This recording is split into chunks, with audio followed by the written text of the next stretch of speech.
I want to start this episode by saying I am not giving you any health advice.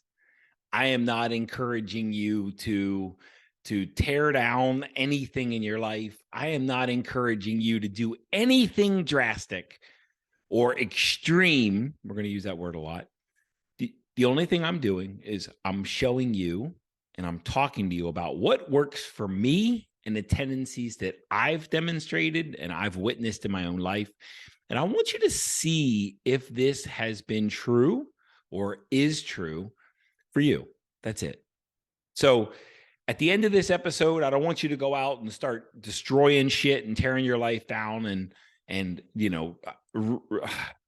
doing anything drastic. All I want you to do is literally just inspect your life, inspect the body of work of your life up to this point, and see if any of this connects. See if any of it clicks, and see if any of it's applicable to you. I want to start by after that. I want to start by saying I have never ever one time seen anyone go all in on anything, and I mean all in on anything, and fail, myself included. And let's start there. So, commitment. Today, we're going to talk powerfully about commitment and what commitment really means. Now, there's a philosopher that I follow and I read his stuff and I listen to him and watch videos, and his name is Richard Rudd, and he actually has a soul sciences little system called the Gene Keys. And I am a Gene Key believer. I am a Gene Key student. I follow this thing religiously and I love it. I love the work of Richard Rudd and I love what he stands for. And there's one line about commitment that I remember, and I hear his voice in my head all the time. And that line is, commitment creates luck. Luck doesn't create itself. Commitment creates luck. Now, that commitment it's commitment to whatever you're committed to. It doesn't matter what you're committed to. Commitment to anything, commitment to a thing creates luck. Now, let's go all the way back to early Mike Kitco life, and I just in high school I wasn't really I wasn't committed to being a good student, and I was a pretty piss poor student. I barely scraped by high school. I went to summer school a couple years, but I don't even know if there is such a thing as summer school anymore, but I went to summer school when, back in the late 80s. That dates me. I just turned 50 last August, 51 this August. But the point is I was a pretty half-assed student. I didn't, when we went for high school indoctrination or high school orientation, they said that we should be doing between 3 and 4 hours of homework per night. I went to a pretty accelerated an engineering school in Baltimore called Baltimore Polytechnic Institute. So anyway, pretty accelerated school, but I did go into the lower level tier of the accelerated school. So that kind of tells you where I was back then. But anyway, the point being is I was a pretty piss poor student, and I did enough to get by, and literally just enough to get by. I'm just not interested in things that I'm not interested in. I'm not a bad student because my bachelor's degree and my master's degree prove that to me. I'm a great student, and I am highly attracted to things that I am interested in. But if I'm not interested in it, I'm not going to learn it. It's just the bottom line. And in high school, let's be frank, there was just a lot of things that I wasn't interested in.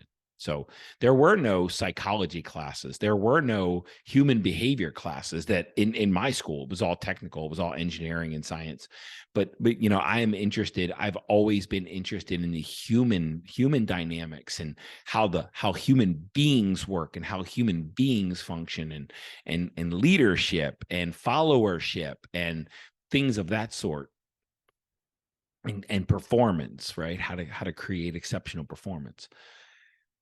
And I wasn't a good student, so I just got by. And then when I went to work, I went to work for an engineering company, and I was a draftsman, and I wasn't all in. I wasn't a very good draftsman because I went to an engineering high school, so I figured I was going to be an engineer of some sort. But I went in as a draftsman, and I didn't give it my all. I just wasn't all in. That, again, it's not something that I wanted to do. It was something I felt obligated to do. So I was kind of wasn't fully committed. Then I joined the Marine Corps in 1992. I joined the Marine Corps, and I went to boot camp in November of 1992. And let me tell you, I went all in, and I was 1000% committed. And when I say committed, I mean, it's like I went in and I said, you know what? I am going to be the next, or not the next, but a future sergeant major of the Marine Corps, which means the highest enlisted rank in the United States Marine Corps. I was going, I had my vision, I had my sights set on sergeant major of the Marine Corps. And I was like full steam ahead. And I went ape shit in the Marine Corps, and I got meritoriously promoted. I got a Navy Achievement Medal. I was sergeant of the color guard. I did an honor guard for President Clinton, so on and so forth. I was all in, and freaking locked in. And then somewhere around the end of my enlistment, somewhere maybe around, I don't know, I spent 5 active years in the United States Marine Corps, and somewhere around maybe 4.5 years, it was almost like a click moment where I said, you know what? This is kind of foolish. Like the Marine Corps, it's awesome. And I love that I can say I'm a Marine, and I love the United States Marine Corps. And I freaking bleed scarlet and gold. But you know what? At some point I woke up and said, this is kind of foolish. And this isn't what I want to do for the rest of my life. And at that point, it's almost like my internal energy pulled back. And when it pulled back, I didn't turn into a dirtbag, but I definitely wasn't the Marine I was. And it was literally almost overnight. I got a performance review when one of my last performance reviews as an E5, a sergeant. And it literally says #1 rated non-commissioned officer in the division. And that was out of a gaggle of a tremendous number of non-commissioned officers. And literally from that place, overnight, when I woke up and said, this is silly, it's like I didn't turn into a dirtbag, but I definitely didn't perform as the #1 non-commissioned officer in a division. And when I exited the Marine Corps, it was a relief. Okay, I'm out. What's next? And I went into corporate, and I didn't love corporate. I didn't love being, I just went to it. I worked in an electronics shop when I was in the Marine Corps. I was an avionics technician, managed an avionics shop. And when I went into corporate America, I went to work on equipment, and I hated working on equipment because I'm a leader. That's what I do. I inspire people. I encourage people. I motivate people.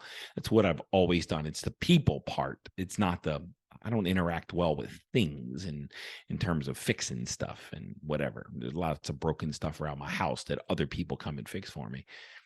But the point is I didn't really give a lot of effort in being a good individual contributor, a good technician in this company. But when a supervisor position came open, and a manager position came open, I jumped and I crushed it. And when I crushed the interview and I was selected and I was interested in the management, I was literally locked in. I was committed. I was all in. My energy was there. I was like freaking on fire and on time. And I just showed up and I performed. And I remember working from home, and I remember just being passionate about my operation and managing that depot. And I was passionate and I was inspired, and it wasn't something I had to do. It felt like it was something I got to do, and it was a privilege, and I was all in until I wasn't. And then my energy withdrew again. And then I started looking like and this is after about, I don't know, 7 or 8 years of being a manager in this operation. After a while, I kind of like my commitment disconnected. My commitment switched. It's like it almost turned off. And I started looking for, okay, I'm tired of this. I'm not enjoying this anymore. But that part was okay. The not enjoying it, knowing that part of my life had expired, that is perfectly fine. That's part of the growth process. But my commitment switched off. And it's almost like I went from showing up to hiding, just like I had kind of done in the Marine Corps. And then I got recruited to come and run a manufacturing plant in a Fortune 500 company. And it was a $65 million heavy construction equipment manufacturing plant. And man, I was all in and I was committed, and my energy was there, my passion was there, and my intensity was there, and my focus was there. And it was something I got to do, and I was inspired, and I was encouraged, and I would lead my team, and I would inspire my team, and I was all in until I wasn't. And then it was almost like that switch flipped off again. And I started to coast, and it's almost like I went from leading to hiding. And then I got recruited by a company in St. Louis, an energy company, to come and be the operations manager for a $350 million organization. And when we moved, this is our second major move, but because we moved from Baltimore to Oregon, corporate move, and then we moved from Oregon to St. Louis, corporate move. And corporate moves are beautiful because I didn't lift a finger. My family didn't lift a finger, and we were like really taking care, especially an executive move. Put us up in the Grand Renaissance downtown in St. Louis, and it was amazing. And they, red carpet and wined us and dined us. It was really cool. That was a cool part of the experience. But the point is when we moved from one company to this company in St. Louis, I was all in, and I was committed, and I was all in. I was locked in, and I was passionate, and I was working from home, and I was inspired. And then I wasn't. And my energy pulled back, and I went from committed to not committed. And I didn't give everything that I had. And I no longer embraced what I was doing. I wasn't all in. That's the best way I can say it. My energy, commitment is an energy inside of you. It's the power of your energy. Is your energy focused on this moment, with this task, with this obstacle, with this challenge, with this opportunity? Is your energy 100% focused on this thing in front of you? That's what commitment is. And if you listen to the story up to now, the energy inside of me, it turned on, it turned off. It turned on, it turned off. It turned on, it turned off. And I did nothing when it turned off. I did nothing to bring that energy back to the present moment, back to the task at hand, back to the role, the responsibility, the duty, the obligation that I had right before me. It's like my mind immediately moved. My mind and my energy moved to the future. What's next? And when your energy is in the past, or your energy and your mind is in the past and your mind is in the future, when your energy's in the past or your energy's in the future, you are fucked, because there's no commitment. And that's what commitment really is. It's about being present with your energy and focus and attention on the present moment. That's what commitment really is. When I started my coaching business in 2020, early 2017, I guess I could go and tie it back to. In early 2017, my energy turned on let me back up a little bit. I was trying to get a job. I went on 4 or 5 job interviews, and my energy, I wasn't fully committed to getting another job.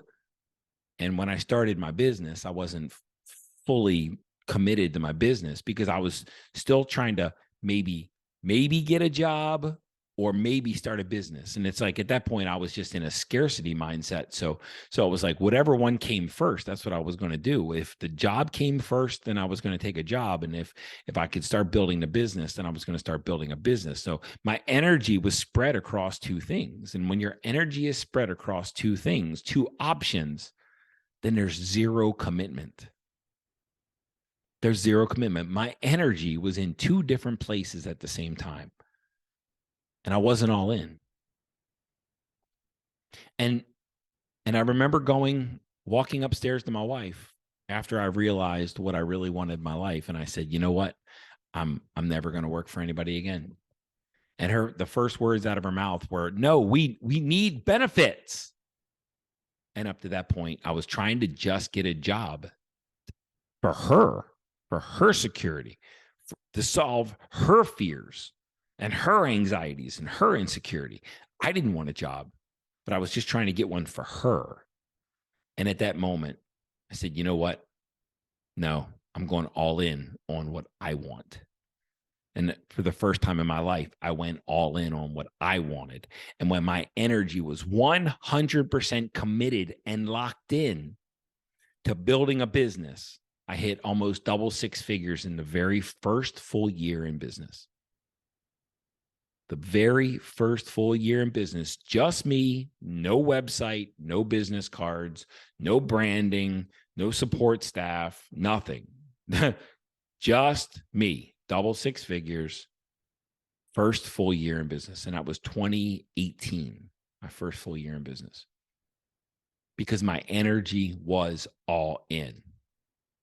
Then I started another business in 2019. So I started spreading my energy across two businesses, and both of them sucked. I hope you're seeing like where I'm going with this. In my life, wherever I've gone all in on anything, I've absolutely crushed it. And whenever I've pulled back or rescinded my commitment or allowed my energy or my focus to go somewhere else, it's not just about the energy, it's about the commitment, being committed to being the very best you can when you're engaged with a task, a duty, a challenge, a role. It's being all in on that thing. That is true commitment. Well, in 2016, I was 300 pounds and I was drinking like ridiculous amounts of alcohol, and I was going absolutely ape shit in the world, and I was eating anything you put in front of my face, and I was drinking anything. And then when everything fell apart, here I was with no health either. I had no wealth. I had no health. I had no income. My wealth was waning, and I had a job my whole life in terms of a career path, and that had gone because I mean it was just everything was up in turmoil. And when I decided to go all in on my health, and I mean go all in, I cut out the booze quickly. I stopped eating shit quickly, and I completely cleaned up my diet. I completely cut out alcohol. I completely cut out processed shit. I started exercising, and I probably lost close to 100 pounds in about 9 months. It didn't take long. And this is where I'm talking about the health advice. Is some people say, well, that's too fast a weight loss. Well, you know what? Not for me. Not for me. Because when I'm committed to something, when I go all in on something, things happen quickly for me. I lost about 100 pounds. I went down to 185-ish, somewhere around there. My wife was literally saying, you're too skinny now. There's like nothing on you. And I got pictures of me, and you can see like a mini six pack, and it's crazy. And, you know, to know that I was 300 pounds. And then suddenly about 9 months later, there was nothing. People telling me I was too skinny, because when I go all in on anything, I crush it. I win. Like burn the ships. Then I got this bright idea. My wife and I were on a trip to Eureka Springs, Arkansas. Beautiful little town, by the way. If you've ever considered visiting there, do it. It's beautiful. It's amazing. And we were at the restaurant, and it was like during COVID. And I said, you know what? I'm gonna have a glass of wine. And I had a glass of wine, and I said, you know what? I can handle this. I can handle having a glass of wine, and I can handle just managing this and keeping it rather neutral and keeping it rather regulated. And over time, when my wife and I would have a drink or two, and sometimes, I mean, my wife started collecting whiskey, and she loves good whiskey, really really good whiskey. And our mastermind, it seems like when we have events, there's a lot of whiskey lovers in there, so there's always a good bottle of whiskey or bottles of whiskey, and people are drinking old fashions and sipping on some really good whiskey. I indulge in, and I'll have an old fashioned, and I'll have a glass of wine, or I'll have, whatever. And I wasn't stopping myself. I never blacked out like I used to. And I never hurt anybody like I used to. And I never stumbled around like I used to. And I never got stupid like I used to. But I woke up not feeling as energized as I wanted to. And I remember saying to my wife a million times, why do I keep like having these drinks when I know they're not serving me? They're not doing anything for me. They're not benefiting me in any way. Why do I keep doing this? And I know that when I wake up, I'm just not as energized. I'm not as locked in as I like to be. Same thing with food. After I hit that too skinny point, I started adding some things back, maybe some pizza or some, I don't know, just a burger. I started adding things back that I normally wouldn't add. And I started gaining a little weight, and I started waking up, and I wasn't as energized and as enthusiastic about life. And my exercise got a little worse. And, it's not like I stopped exercising, and it's not like I went all in on eating shit. And it's not like I was drinking like to excess levels, but I certainly wasn't as committed as I was at one point. That got me to 185 pounds, where people were telling me I was too skinny, and I felt freaking amazing.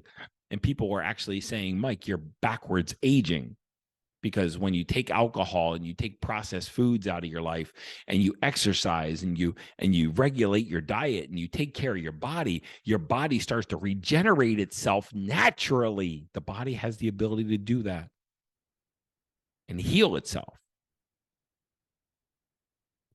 And I got this bright idea that I was going to try to have alcohol and try to have some comfort, some fun foods in my life. I was going to try to have these, but you know what? No matter how much and I'm using air quotes right now, no matter how much I balanced them, I never felt as good as when I completely restricted them from my life. I never felt as good. Not energy, not my self-esteem, not my inspiration, not my passion for life. None of those things were as powerful as when I was completely restricting all that shit from my life. And then came the time where I said, you know what? That's it. I'm all in. I'm gonna do what works for me. And I know what works for me is to get that shit out of my life. That's what works for me. Now, nobody's saying that for the rest of my life. Never say never, right? This is the important part. I remember when I identified as I don't know, a recovering alcoholic, and there was shame in having a drink. And I remember when when I first decided to take the booze back out, I was like, well, I'm clean again. No, stop the identification. Just make a powerful commitment to yourself to remain energized in life and to do what it takes to remain energized in life. Don't worry about how you identify, what you call yourself. Just make the most powerful decisions to preserve, protect, and to increase the energy that you have in your life. And when you commit to an outcome, when you commit to a role, when you commit to an obstacle, when you commit to a challenge, when you commit to anything and you go all in, there is no doubt in my mind that you will crush it. Now, here's why this is important. Because there's the current you and the future you. And what I found in my life is whenever I've tried to, and I'm using air quotes, try to find balance, it's because I was toggling and I was compromising between old Mike and the future Mike, the one that I envisioned and dreamed about. I dreamt, I should say, about being inspired and intense and energized and enthused and excited every single day to wake up and make life my conquest. But yet I was still holding on to some remnants of this old Mike. And old Mike can't make new circumstances. Old Mike has made these circumstances. Old Mike can't make new circumstances. New Mike has to make new circumstances, and new Mike has to make new choices to create those new circumstances. So if I want to choose, if I want to feel inspired and excited and energized and on fire every single day, then I need to put things into my body, and I need to do things, and I need to think things, and I need to believe things, and I need to have things around me in my life that encourage that don't dissuade me from that. If it decreases my energy, and I allow it in my life, I'm being old Mike. I've lost commitment with the Mike that I want to be. I've lost the commitment to being the very best future Mike that I can be. And some people will find this very extreme. And I agree, it is extreme. But you know what? In my life, 50 years, almost 51 years now, whenever I've gone to the extreme in my behavior, in my choices, whenever I've gone all in, and I mean 100% commitment. Now listen, 99% commitment equals 0% commitment. 99% commitment equals 0% commitment. When I'm talking about commitment, I'm not talking about 25% commitment. I'm not talking about 50% commitment. I'm not talking about 99. I'm talking about 100% commitment. I'm not giving you health advice, so I'm using this metaphorically. If you want to be healthy, stop eating shit. If you want to feel energized, stop putting shit in your body that robs you of energy. And guys, when I apply this to my life, I always win. When I go all in, when I launch a new program and a new event, and I just literally announced a new event called Choose Your Destiny for September 1st and 2nd in St. Louis, Missouri. It's going to be an awesome, awesome event. I've already got the highest number of ticket sales I've ever had, and I've been selling for one day, really. But whenever I go all in, and I went all in on selling tickets for this program, whenever I was 100% committed, I crushed it in my entire life. Whenever I was committed, commitment creates luck. Commitment creates luck. Richard Rudd has it right. Commitment creates luck. And if there's a little doubt, if you're holding on to the old part of you, if you're holding on to an old story, like one of the reasons I felt like an imposter when I started my business, because I still identified as an executive, as a corporate executive. And that's why I wasn't fully into the new future Mike, because I was still kind of committed to the old Mike. Like, let that old stuff perish so that you can choose the new, so that you can go all in on being the new future version of you, in your health, in your wealth, in the impact that you make in the world, in your relationships. I remember withholding a little bit of my commitment for my marriage, like looking for an escape, looking for reasons to justify if I would ever get out of my marriage. And when I wasn't fully committed and fully in, when I wasn't fully all in on my marriage, it was garbage. It was full of drama and conflict and chaos. But as soon as I gave my 100% commitment to my wife and to this marriage and to this relationship, my marriage prospered, because commitment creates luck.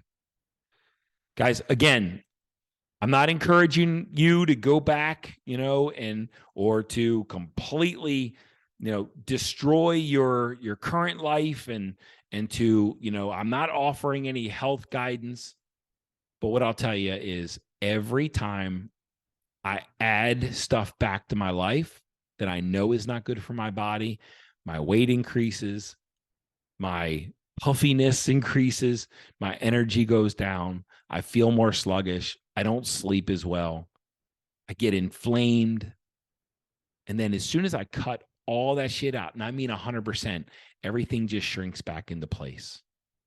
Inches start falling off, weight starts falling off. I start pissing like crazy because that's all inflammation, and my body gets back into regulated state. That's what works for me. Inspect your life and see if any of this is true for you. And if it is, consider playing around with it. Consider playing around with it.